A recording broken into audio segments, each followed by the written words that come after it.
Dave Ping 243.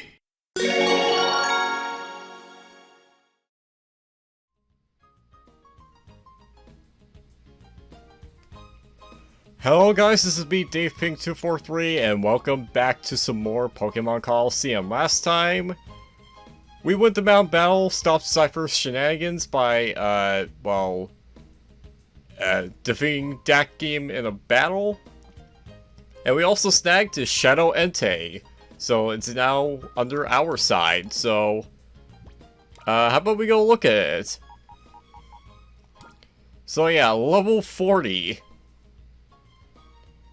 For being, a legendary Pokemon, its heart gauge is going to be really, big. So it's going to take a long time to try to, lower it down. But yeah, look at that physical attack stat, dude. And also, Entei's HP is amazing. Now... Entei's not as good as it is in later generations when it would get physical fire moves. And, you know, actually have a decent physical move pool in general. But yeah, other than that, Entei is pretty cool. And I would be remiss not to mention the whole Dan Green joke that, Big Clee had in his playthrough of Colosseum. Because, well, he actually did use Entei on his main team.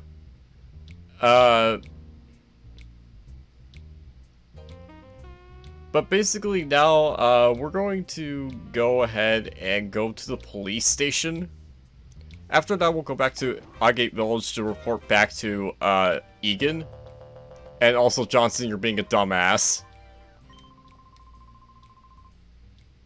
Yeah, we already know that, Johnson. You are a failure.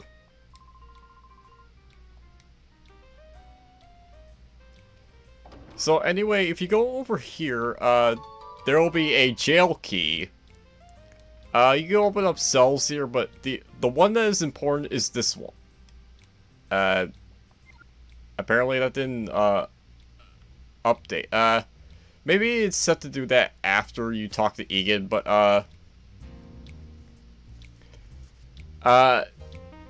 that's not the kind of... those aren't the people in the cell that I wanted to see. Let's go back to Agate Village and report back to Egan.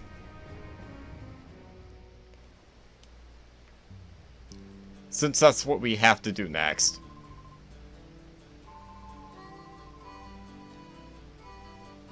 Yeah, and this old man is going to remind us that we need to go back to Egan.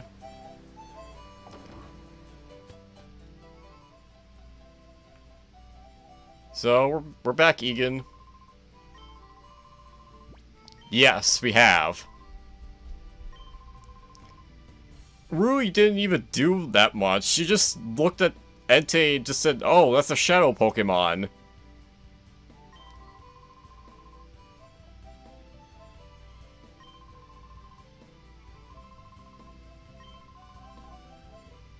So yeah, Egan's going to ask for our PDA number. So he'll contact us every now and then about certain things.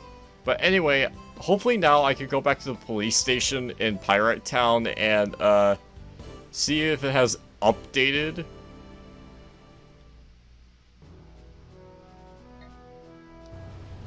Because, Truly and Folly were not the people I wanted to see in that particular cell.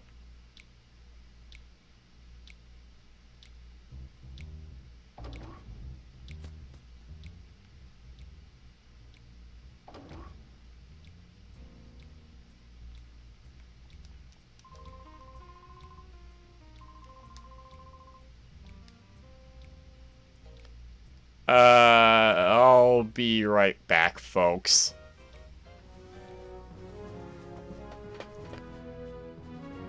Okay, I just went to the world map and noticed the mystery lab appearing. This is clear that, like, this is the clear point which we're supposed to go to next. Because we'll get an email. Finally, we can progress. Thank fuck. I was figuring out, like, what the hell was I supposed to do next, because I don't quite remember. And, well... And apparently this is how, things update, and maybe now I can encounter the people that I want to see in the jail cell. So let's go back to Pyrite Town and see those people. Because the game isn't really that clear on this series of random events. But let's see if Truly and Folly have been replaced. Okay, yes. Here's Mirabie's other peons. Now, if I were to use the jail cell key, as so, it opens up. This is the peon you want to be interacting with. The one that's asleep. Wreath. So, in her sleep she mentions elevator going down. There's a key to some sort on her belt. Want to take it? Well, other than the fact that we're kind of looking like a pervert, you bet your ass I want to get this key. We got the elevator key. So, I apologize ahead of time, but this episode is probably not going to have any, like, sort of, like, advancements on the story. So, if you were expecting more of the story in this episode, don't. Because, we're going to be doing something completely different here today. And, well, the elevator key, that's going to be for the next story event. But I'm not going to do that right away. But anyway, about that mystery lab, we did hear about a lab from Dakim. And specifically he said Ein's lab. Very, very mysterious indeed. So anyway, we're supposed to go in here, regardless of whether or not you're going to do the optional thing. This is where you're supposed to go to next. Anyway, let's put Narukami up at the front. I'm checking everybody's experience points to see who needs level up the most. Okay, Mr. Dread's kind of needing some experience.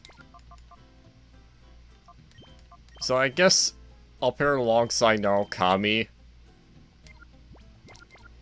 I guess it isn't a bad team. Like a bad pairing. So that's the elevator right there that you need to go into to get to the new place. Except I'm probably not going to be doing that in this episode, so let's just sneak past this chaser, okay? Now, when I approach this roller boy, something interesting is going to happen. He's going to fight us again.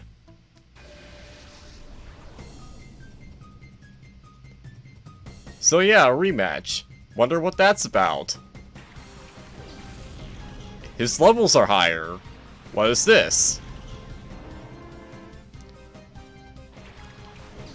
Well, from here on out, if we decide to go through the entirety of Pirate Building, as well as Pirate Cave again, we're going to be getting a bunch of trainer rematches.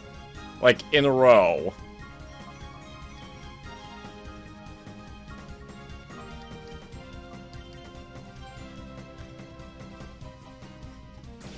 So, because of the sheer scope of Pirate Cave, I'm going to be cutting out all of that area's battles.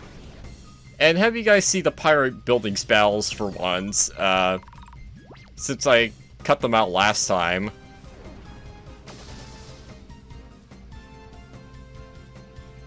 I figured it would only be fair.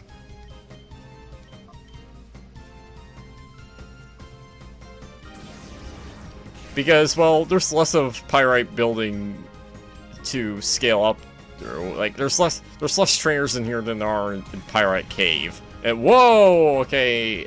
I think that was a Endeavor. Basically, it makes the target have the same HP as the user. That's what Endeavor does.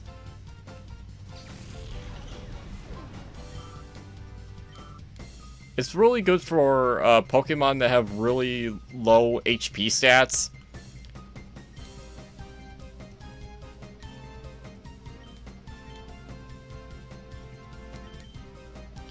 And Mischievous is going to miss Psybeam. Alright, Fly. Like, oh sure, Fly could hit a ghost, but not like Tackle. What is up with that? Fly is basically like an aerial tackle, so I don't understand why that hits a ghost when Tackle doesn't. Technicalities, man, I swear.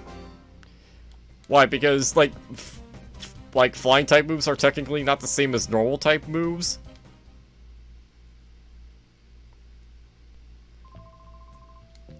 So yeah,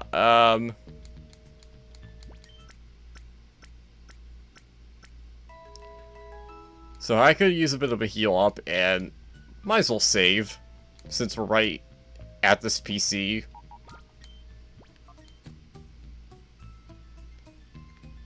Anyway, yeah, I wasn't kidding when I said that you're going to be getting all these rematches. Now, why is this happening, you may ask? Well, let's just say that a special event is going to take place if we get to the end of Pyrite Cave once more.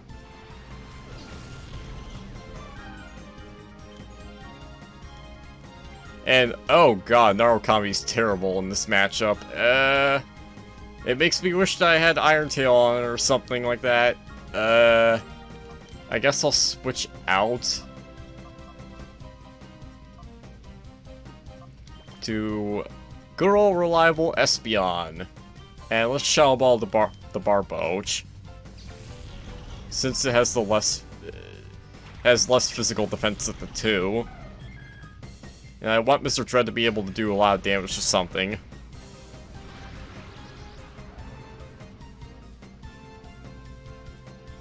Magnitude 6, okay, relatively weak. Basically, the higher the magnitude, the more damage that magnitude does. And magnitude doesn't hit Mischievous, so there you go. Okay, that's kind of awkward. Pupitar just used Dig. How about we use Reflect, and then I'll have Mr. Dreadfish off the Barboach. Well, actually, it might be hilarious if this guy actually decides to use Magnitude, even though his Pupitar's underground. But no, we're just not letting him get the chance to do that in general.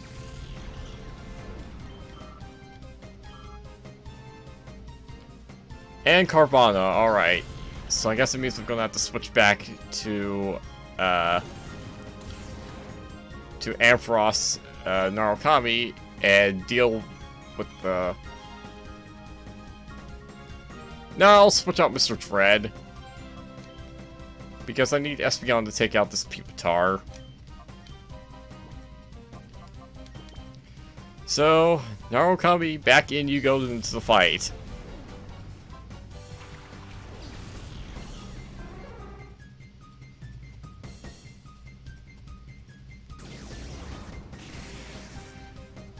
It really...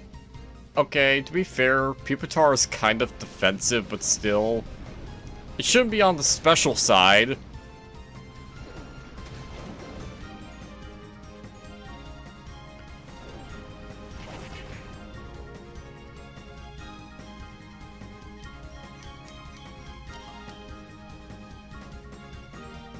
Anyway, finish off that Pupitar. Thank you, Espeon.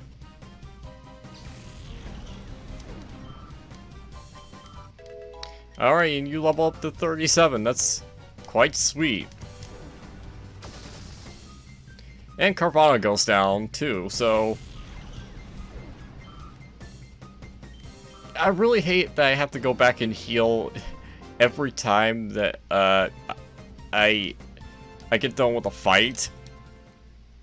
Well, that's just how it is.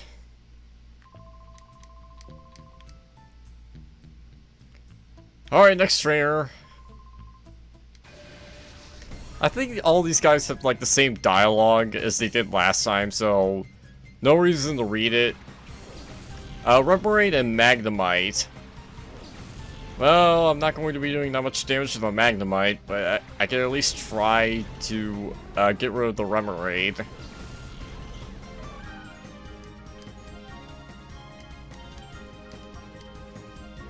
So, Mr. Dread goes first. And yeah, it doesn't really do that much since Magnemite's a steel type.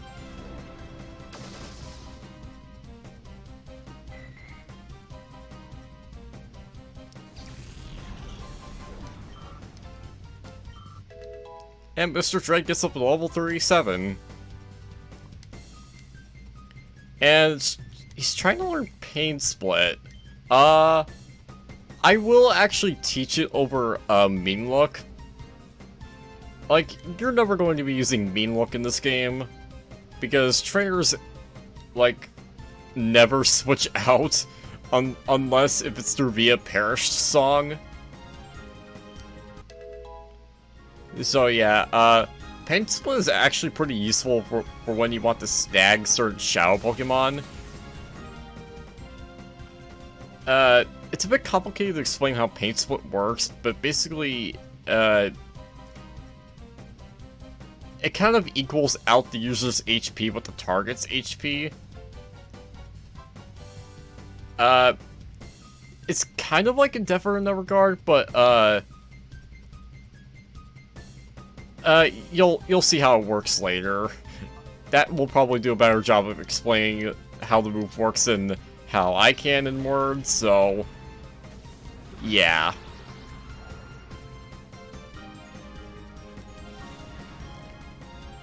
But yeah, let's just say that when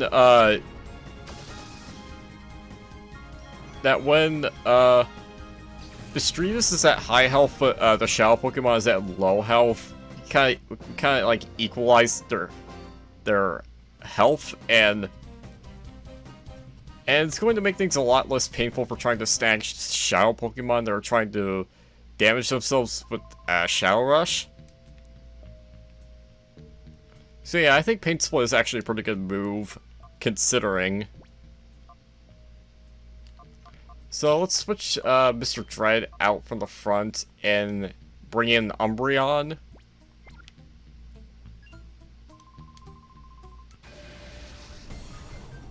So yeah, I will be battling all the trainers in both of these dungeons, so it's going to be a lot of experience points. I may be able to get to the end of Pyrite Cave with everyone up to like level 41-ish if I'm diligent.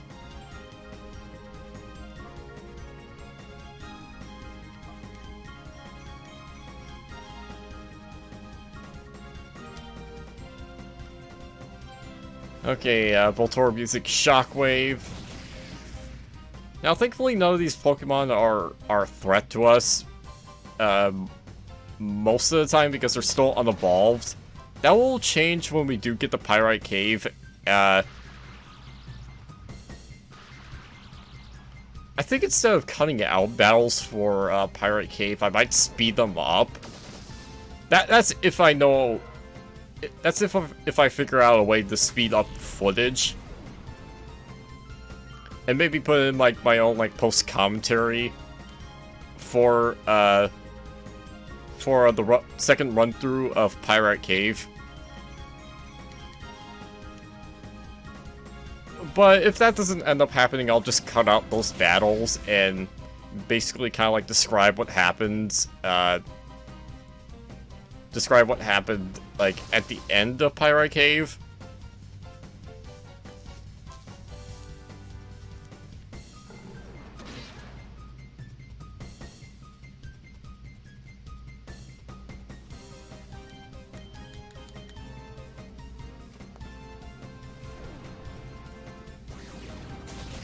So yeah, Shockwave, that's not going to do much to Umbreon because it's a special tank.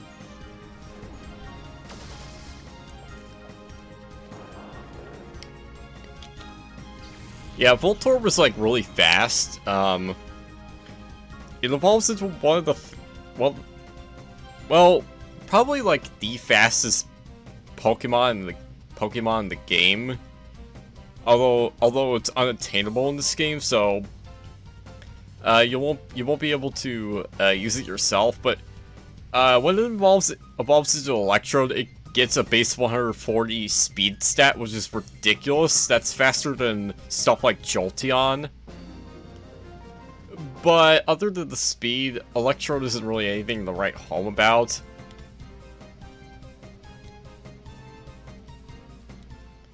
So yeah, I might have a Paralyze Heal in my bag somewhere. Yeah, like 2.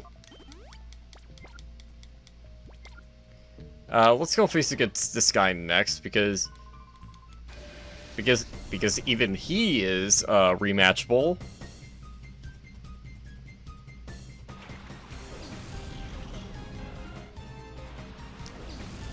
And I'm not just facing against all the trainers in both of these dungeons just so I could get to the, special event I was talking about earlier.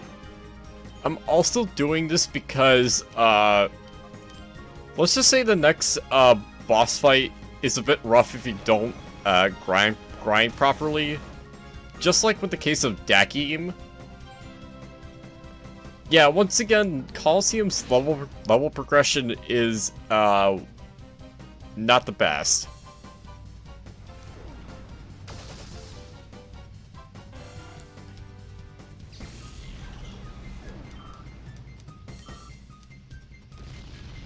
So, Whooper's using Dig. Alright, that's a bit annoying.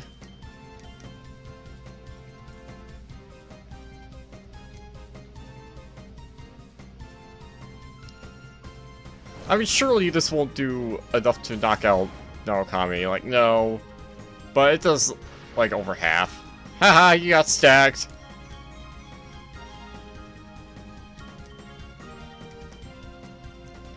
But anyway, Umbreon, bite that thing's ass. There we go, critical hit.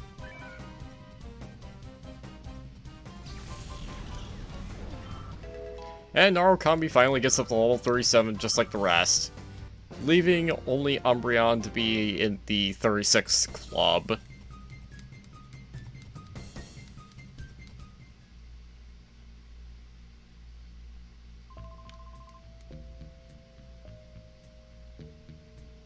So yeah, next floor of Pyrite Building. Yeah,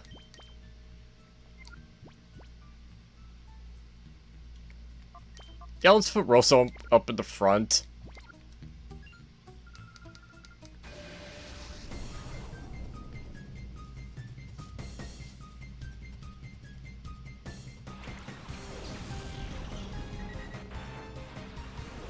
To be honest, I would have rather had Narukami here, but I could still deal with the Ledian just fine with Rosso.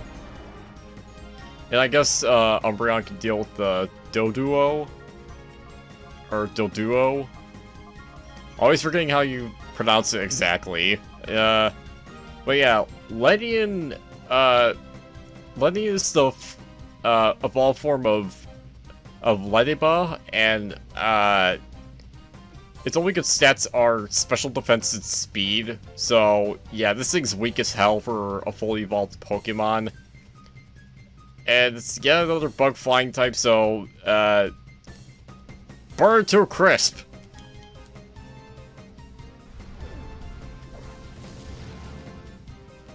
That did pretty good damage. Comet Punch. Okay, that's not going to do diddly squat. Yeah, I wasn't kidding when I said that Ledian was weak as hell. Why the multi-hitting moves? Jesus.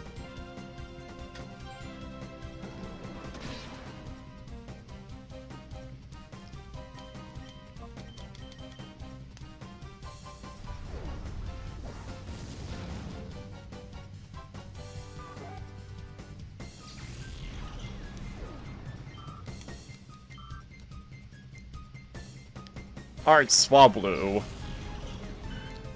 I guess I can flame wheel you too. Again, what is your fascination with multi-hitting moves?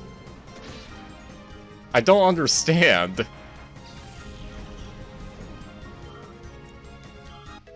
Alright, Umbreon's at level 37.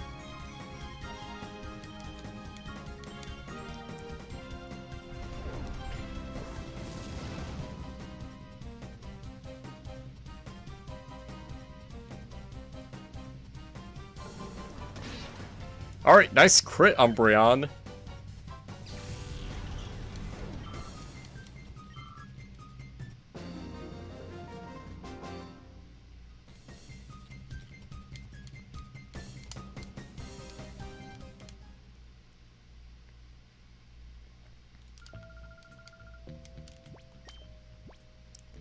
Alright, who needs experience the most? Mr. Dread. I'm pretty sure. Because I'm pretty sure, like, Bachmeyer is, like, yeah, more than halfway to level 38.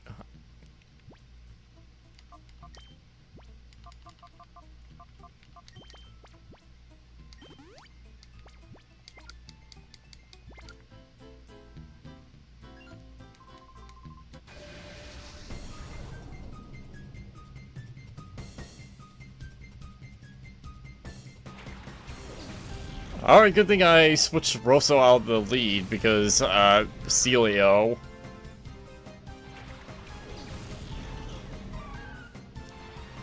And I'm pretty sure Snorunt doesn't pose much of a threat to me, so...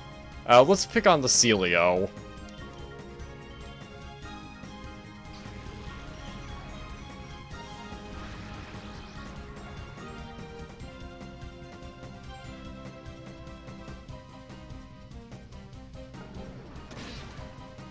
Wow, both of their attacks together, they still didn't do half to, Celio. That's interesting.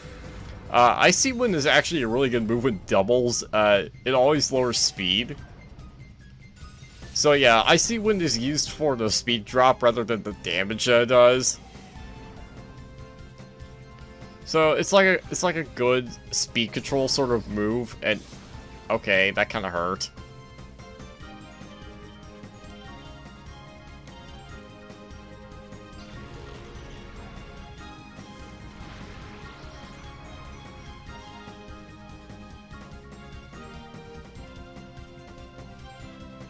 Okay, Mr. Dread avoided the attack.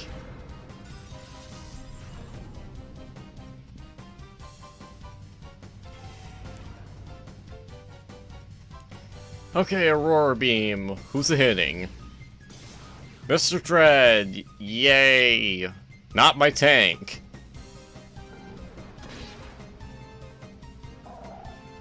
Damn you for actually being smart!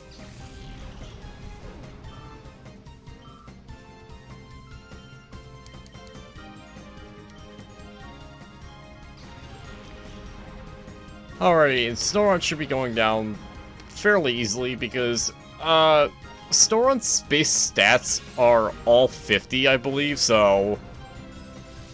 not very good. And it doesn't evolve into Glalie until level 42, which even then, when it does evolve, it just has base 80s across the board.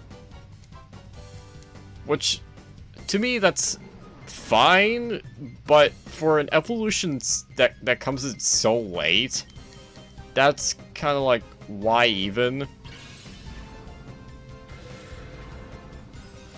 Oh, you took out Mr. Dread with the crit. Screw you.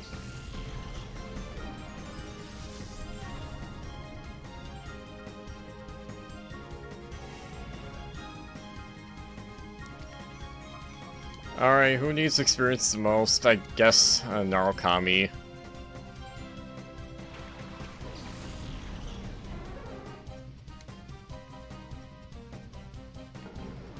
I guess it means I'll go back and heal at the healing machine.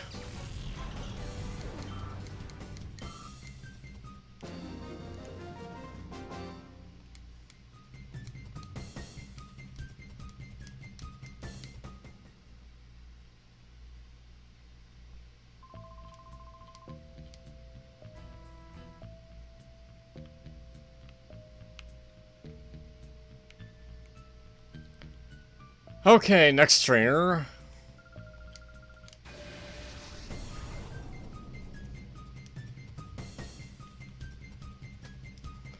Alright, so Cedra and Gloom. Okay.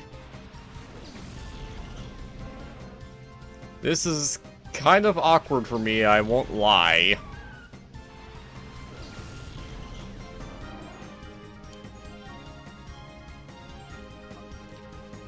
I could actually hit that Gloom with Psybeam, so that's something at least.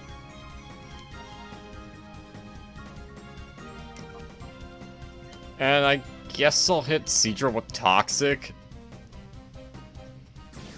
Just because that thing might have Poison Point and I don't want it to activate on my tank. Dragon Dance, okay. I think this is the very trainer that I was surprised by when her Horsey actually had Dragon Dance. Yeah, this is probably that trainer, because I also remember her having an Oddish, so now it's a Gloom, and you use Petal Dance.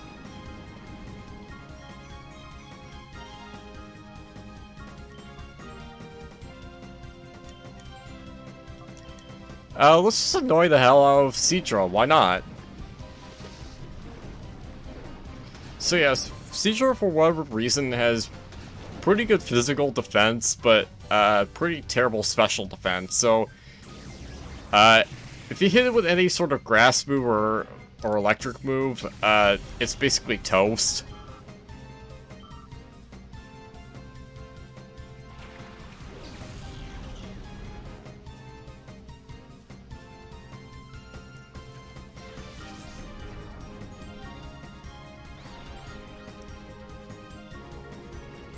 So now, Cedra's confused and poisoned. Well, technically badly poisoned. And let's hit it with Psybeam, why not? And let's use Bite on Sandslash. Alright, nice. Cedra hits Self and Confusion. So it's doing even more damage to itself.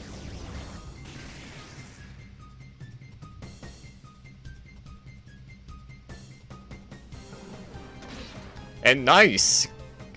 Man, Umbreon coming in with the crits and the flinches as well. Damn, dude.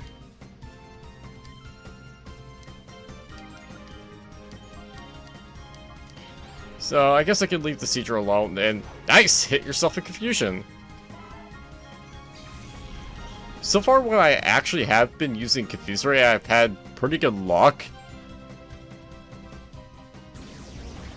And I have two Pokemon that are able to use Confuse Ray, so that could help me out immensely in the next boss fight. The next main boss fight, anyway. Which you know is going to be a Cypher Admin.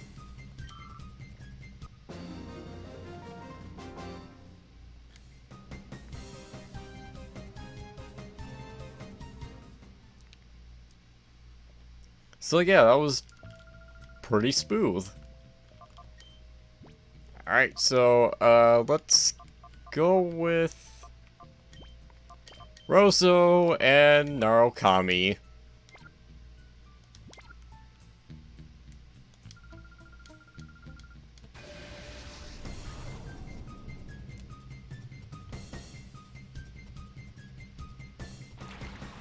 Alright, Cacnea and Tentacle, this is perfect.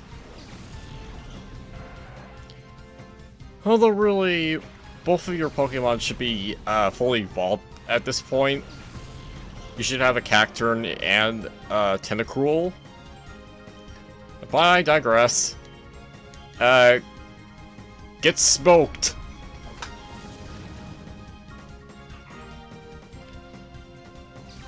As much as I like Cacnea, it is weak for this point in the game, so... Dive? Okay, I don't think we've seen Dive being used. It's basically a water version of Dig.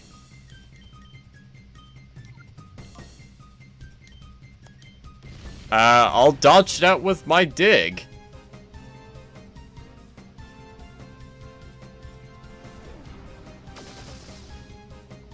And Tentacle is down. That was super smooth.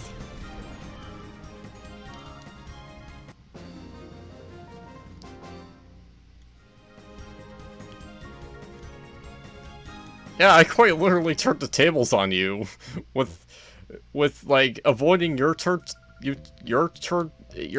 two-turn move with mine. Like, oh my god, dude, that was crazy. Okay, Espeon go in the front, and let's continue onward.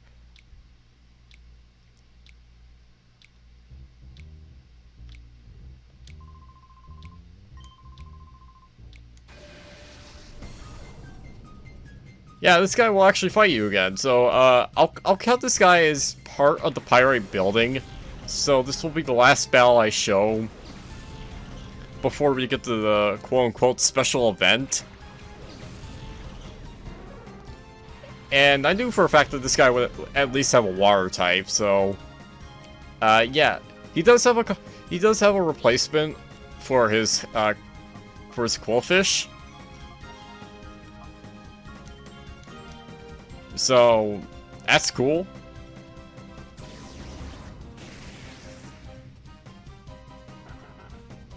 Alright, Corphish goes down without an issue.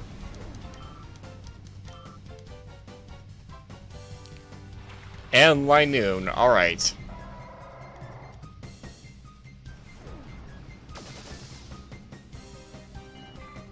And Goldeen goes down as well.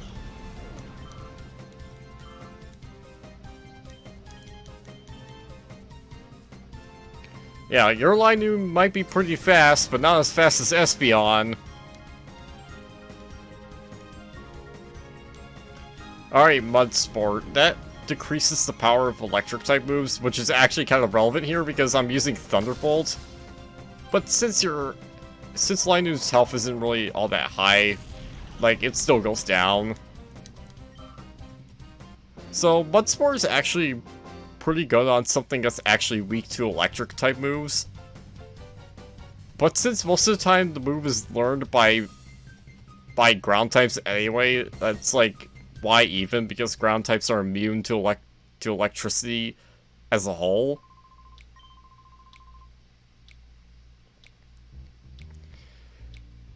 So yeah, at this point, I'm going to be cutting out all the battles from cutting out, or either that or speeding the battles up in the Pirate Cave. So I'll just go.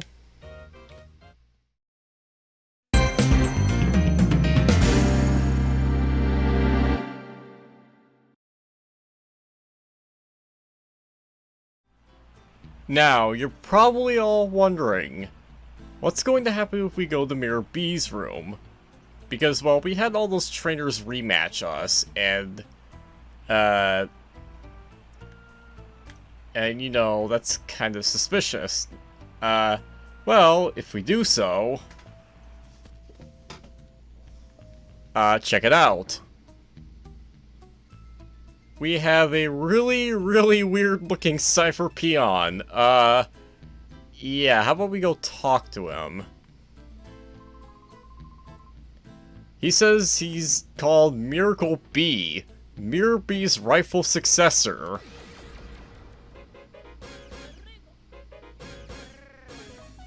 Yep. This is the thing. This is an optional boss. You do not need to fight this guy. Anyway, he's going to start off with some interesting choices. So, first off, Linoon, level 39. I'm losing myself already because of this sped up version of Mirror B's theme. So, Linoon is level 39, normal type, pick up for its ability. It has the moves Headbutt, Roar, Flail, and Protect. Meanwhile, his other Pokemon, Electrode, is level 39, Electric-type, Stag for its ability, and it has the moves Explosion, Spark, Light Screen, and Protect. Miracle Bee specializes in the move, Flail, which I guess can be considered dancing if done enough. But anyway, for some strange reason, most of his team knows Flail.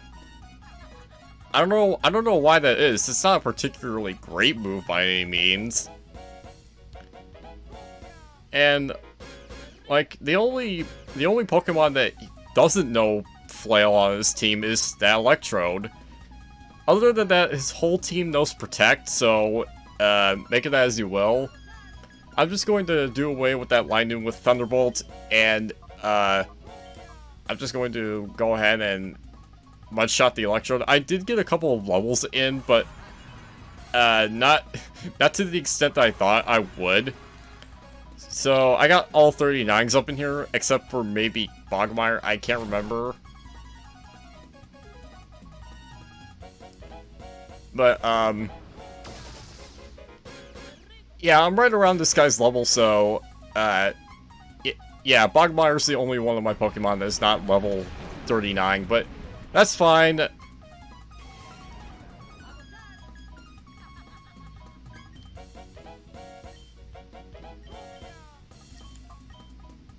So,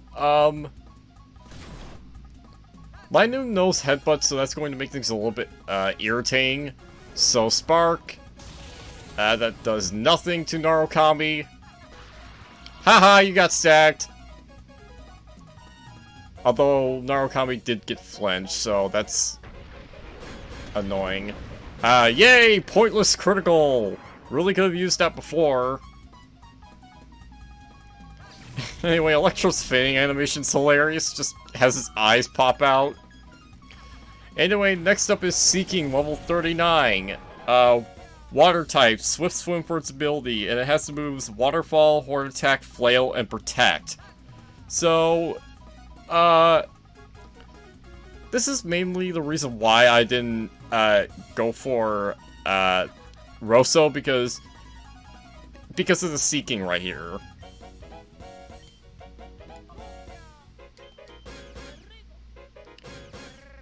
I think I'm just going to heal up, Narukami really quick. Because I needed to take out that Seeking. And would you please stop headbutting my, Narukami? That would be much appreciated. God damn it. Yeah, flinches are going to be annoying.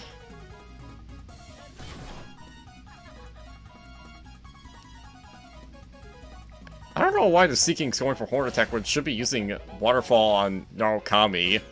I guess it wants to get rid of the Quagsire? I'm not entirely sure. Thank you for critting! That probably wasn't entirely necessary, but you know what? I'm glad that you critted to make up for the flinches that you got from Headbutt. Anyway, next up is Sandslash. Sandslash is level 39 ground type.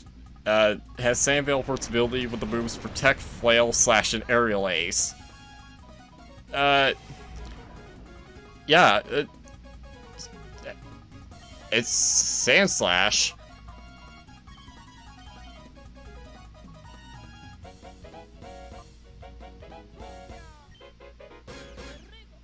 Narukami's actually the fastest thing on the field now. Anyway, we're knocking through this guy's team pretty easily.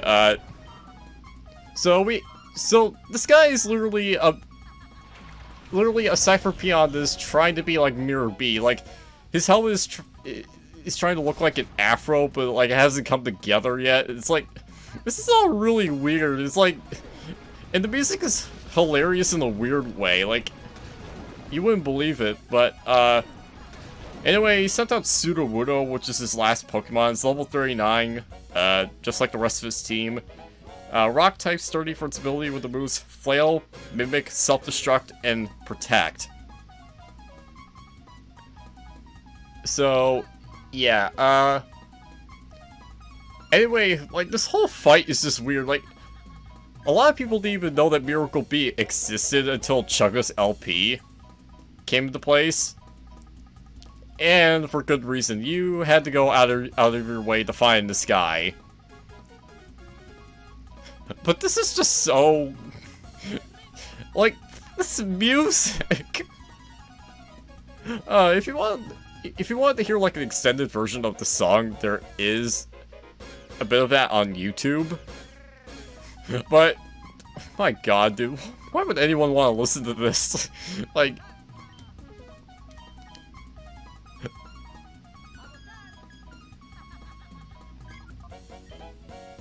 like, this is just so bizarre, dude.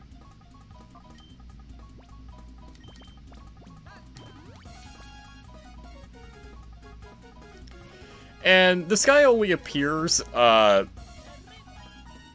after you've beaten Dakim at Mount Battle. And don't crit my... This guy only appears after you've defeated Dakim at Mount Battle. And this guy will disappear after you complete the main story. So you only have a specific window of time to be able to fight this guy. So yeah, if you beat the main story, this guy is no longer in Bitter B's room, so... make it as you will.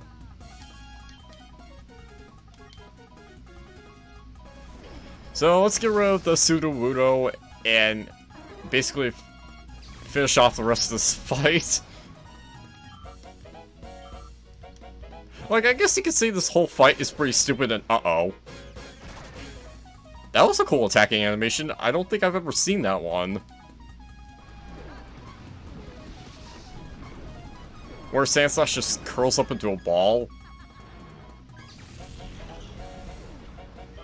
But yeah, I got this entire fight with just Narukami and Bogmire, dude. Like, this optional boss isn't really that difficult, but you know what? It's a stupid fun time. And yeah, like, this is a bit of a fun Easter egg, so...